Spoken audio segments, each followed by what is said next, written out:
What's going on, everyone? This is Jacob Shoup. You're watching the Tom O'Brien Show. I hope you all had a fantastic weekend. We had a little bit of a funny week.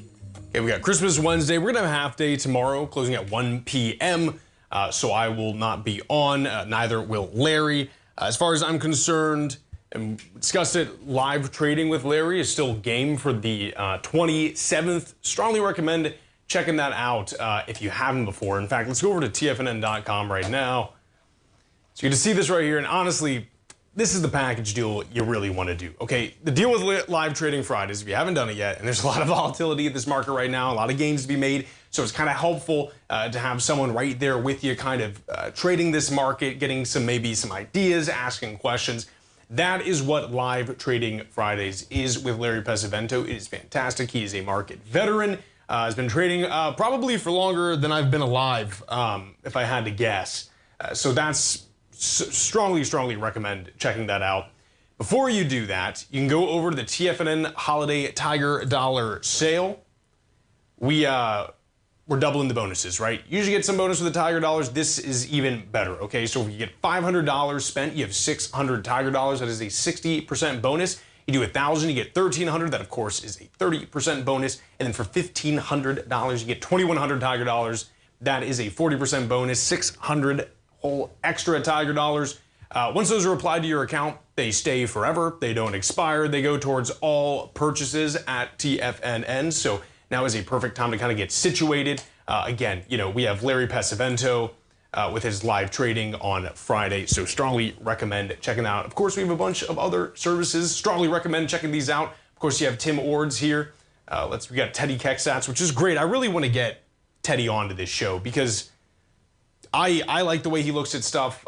He's been a trader for a long time. He knows what's going on with it. And of course, we have some fantastic stuff from Basil. I believe we're going to be joined by Steve Rhodes today as well. If you go over to the newsletters tab, you go to Mastering Probability Newsletter. All right, enough of the spiel. Let's take a look at what we got going on right now. You have the composite up about 0.59%, trading at 19,680.70. The Dow Jones Industrial off about 0.14%. Trading at 42,780. Get that DXY up about 0.24% at 108.06. Crude oil off, honestly, kind of sideways right now at 69.45. Interesting that one of the more high-profile trades recently was Occidental here, and you had Warren Buffett getting into this thing. So kind of interesting. I'm checking the trade out right now. Let's see here. The Russell off about 0.53% at 2,255. You have gold contracts sideways here at 0.66% at 2,627. Let's see what else we got. E-mini up about 0.24%. Or really look at the SPY. Coming back up from that little bounce, right? You had a high today of 594, trading right now at 592. People like it. You had Bill Ackman was talking, I believe on MSNBC, and I think he's a Trump guy, but he was speaking about, everyone is elated for the coming quarters, which is, I think, kind of fantastic. Let's hope that's the case. One of the big fears I have is just some kind of like momentary shakeout.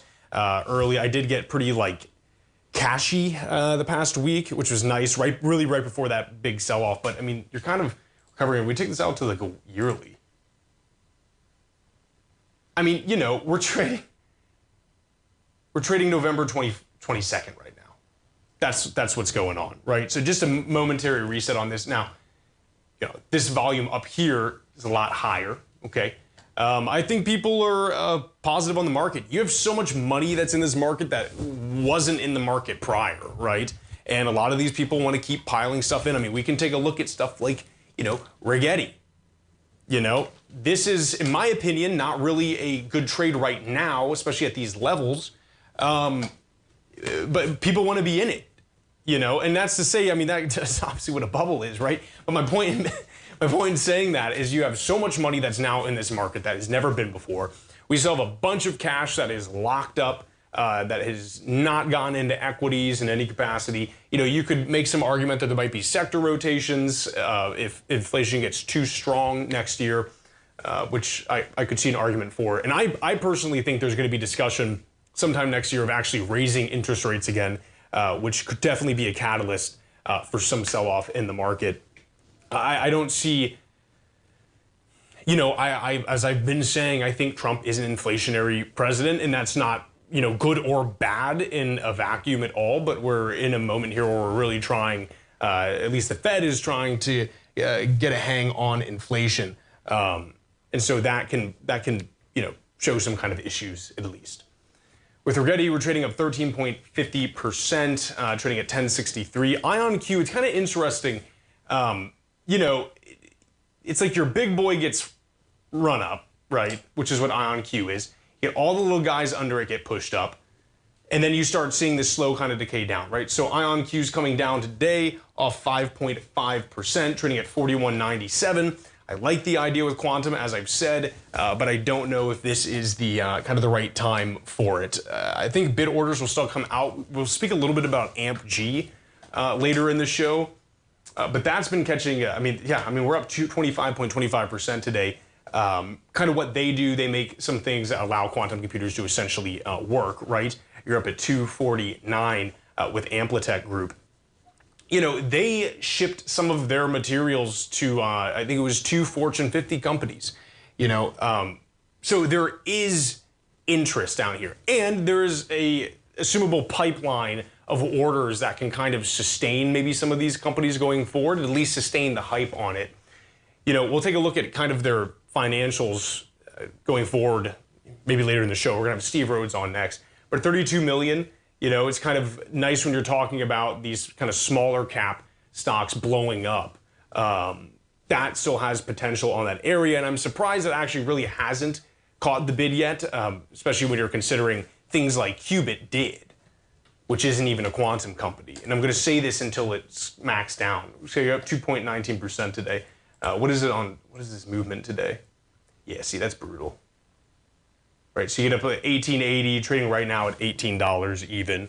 I don't know when the bubble bursts on stuff like this, but it's got to be soon. But it's sad because things like, you know, AMG, which actually are major players in something like quantum, in the quantum world, don't get looked at.